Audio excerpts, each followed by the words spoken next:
Hello বন্ধুরা, আজকে আরেকটি নতুন ভিডিও নিয়ে চলে আসলাম আপনাদের মাঝে। আজকে এই ভিডিওতে আমি দেখাবো কীভাবে আপনার মোবাইল দিয়ে দেখুন এই যে আমার পিছনে যত বড় এরিয়াটা আছে দেখুন, এই যে আমার পিছে যে বিশাল একটা এরিয়া বা বিশাল একটা জায়গা আছে।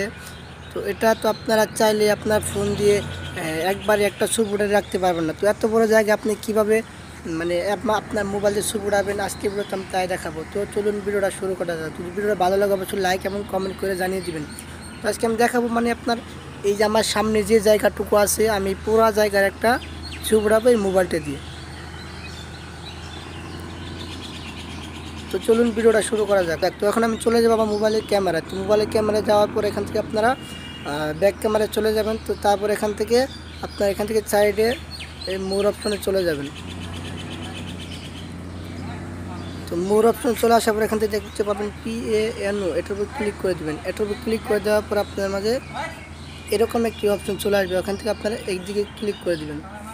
তারপরে এখান থেকে আপনারা যে জায়গা থেকে ছবি উঠাবেন, তো এখান থেকে আপনারা যে জায়গায় ছবি উঠাবেন, যে জায়গা থেকে ছবি উঠানো শুরু করবেন সেই জায়গা নিয়ে ডাবল ক্লিক করে দিয়ে ধরে রেখে এখান থেকে আস্তে আস্তে আপনার ক্যামেরাটা আপনার যতটুকুর উপরে ছবি উঠাবেন সেই পুরো এরিয়াটা আস্তে আস্তে ঘোরাতে থাকবেন। পুরো এরিয়াটা ঘোরানোর সাথে সাথে যখন শেষ হবে এটা অটোমেটিক কেটে যাবে। দেখুন আমার এপাশে মানে জায়গায় নেই, পুরো দেয়াল সহ এসে পড়েছে।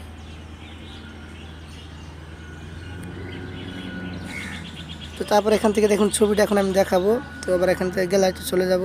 ছবিটা দেখুন, এই যে এটা আমি এখন ছবিটা ঘুরিয়ে দেখাবো। দেখুন আমার পুরো এরিয়াটাই চলে এসেছে। দেখুন আমার এই দেয়াল থেকে শুরু করে আমার সামনে যতটুকু জায়গা ছিল দেখুন আবার এই দেয়াল এসে শেষ হয়ে গেছে। তো এত বড় একটা ছবি কীভাবে আপনার মোবাইল উঠাবেন? তো যদি ভিডিওটা ভালো লাগে অবশ্যই লাইক এবং কমেন্ট করে জানিয়ে দিবেন। তো রোদ্রের জন্য আসলেই অতটা ক্লিয়ার হয় নাই ছবিটা। তো আপনার যদি জায়গা সুন্দর হয় তাহলে অবশ্যই ছবি অনেক সুন্দর হবে। আর যদি ভিডিওটা ভালো লাগে তাহলে অবশ্যই লাইক এবং কমেন্ট করে জানিয়ে দিবেন। আর এরকম নতুন নতুন ভিডিও পেতে এখানে চ্যানেলটি সাবস্ক্রাইব করে পাশে থাকা বেল আইকনটি অল করে দিন। ধন্যবাদ।